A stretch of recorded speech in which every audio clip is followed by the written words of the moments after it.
America आणि Iran यांच्यामध्ये जी चर्चा आहे ती उद्या होऊ शकते। या दृष्टीने सकारात्मक घडामोडी घडतायत।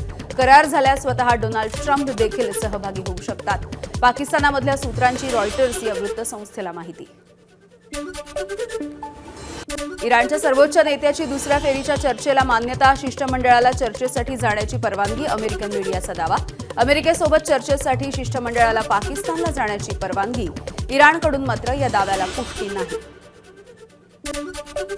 अमेरिकेचे राष्ट्राध्यक्ष डोनाल्ड ट्रम्प यांच्याकडे इराणसाठी अन्य पर्याय उपलब्ध आहेत। त्याचा इराणविरुद्ध वापर करण्यामध्ये ट्रम्प अजिबात कचरणार नाहीत। व्हाईट हाऊसमधल्या सूत्रांची माहिती आहे। अमेरिका आणि इराण यांच्यामध्ये पाकिस्तानमध्ये चर्चेची दुसरी फेरी नियोजित आहे। मात्र अजूनही ही चर्चा होणार की नाही याविषयी संभ्रम।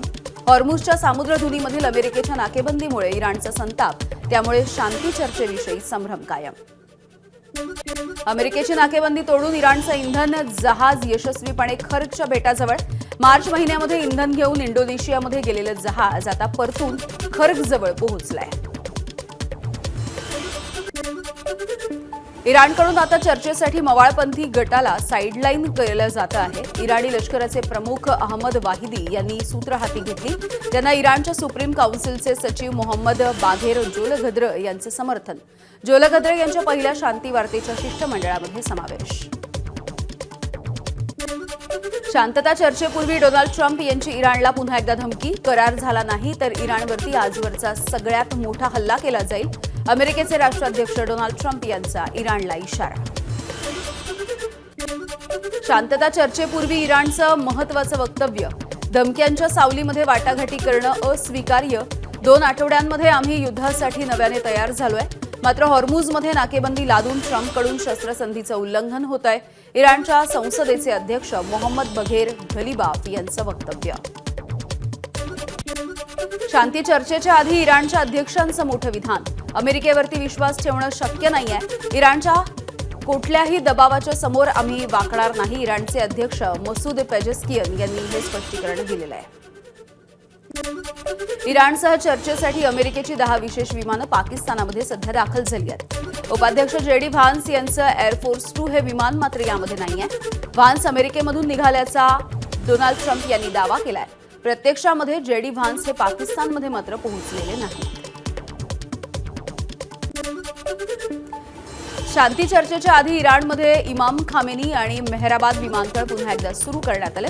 युद्धाच्या वेळेला अमेरिका आणि इस्रायलच्या हल्ल्यांमुळे हे विमानतळ बंद ठेवण्यात आलं होतं, कारण त्याचं नुकसान झालं होतं। विमानतळ युद्धविराम संपण्याच्या 1 दिवस आधी आता पुन्हा एकदा सुरू झालंय। पाकिस्तानमध्ये सकाळी 11 वाजता सुरू होणाऱ्या शांती चर्चेच्या दुसऱ्या फेरीमध्ये 4 महत्त्वाचे मुद्दे आहेत। यामध्ये हॉर्मुझची सामुद्रधुनी, इराणचा युरेनियम विकास, क्षेपणास्त्रांचा कार्यक्रम आणि इराणवरती पुन्हा हल्ला न करण्याची हवी असलेली हमी या 4 मुद्द्यांचा समावेश आहे। इराणसह युद्धविरामाची मुदत वाढवण्याची शक्यता अत्यंत कमी आहे। अमेरिकेचे राष्ट्राध्यक्ष डोनाल्ड ट्रम्प यांचा इशारा। अमेरिका आणि इराण यांच्यामध्ये एकमत होत नाही तोपर्यंत हॉर्मुझच्या सामुद्रधुनीची नाकेबंदी सुरू राहील, असंही स्पष्टीकरण। अमेरिकेकडून तेल खरेदी करण्याची स्पर्धा। अनेक देशांची जहाजं तेलासाठी अमेरिकेत। टेक्सास आणि लुइझियाना या ठिकाणी तेलाचे टँकर दाखल झालेत। अमेरिकेचे राष्ट्राध्यक्ष डोनाल्ड ट्रम्प यांचं मत। शांती वार्ता सुरू होण्याच्या आधी ट्रम्प सरकारच्या महिला मंत्र्यांनी राजीनामा दिलाय। कामगार मंत्री लोकी शावेज डिरमेर यांनी हा राजीनामा दिलेला आहे। खासगी क्षेत्रामध्ये काम करण्यासाठी आपलं पद सोडल्याचं त्यांनी कारण दिलंय। ट्रम्प प्रशासनानं या संदर्भात स्पष्टीकरण देखील दिलेलं आहे। आपण हे युद्ध हरलोय, डोनाल्ड ट्रम्प यांना हटवा, अमेरिकेच्या खासदारांची जोरदार मागणी।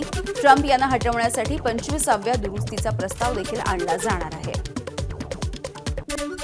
इस्रायली सैनिकांना येशूच्या पुतळ्याचं नुकसान केल्यामुळे लेबनॉनमध्ये संताप। इस्रायलच्या पंतप्रधान बेंजामिन नेतन्याहू यांच्याकडून या घटनेविषयी दुःख व्यक्त करण्यात आलं।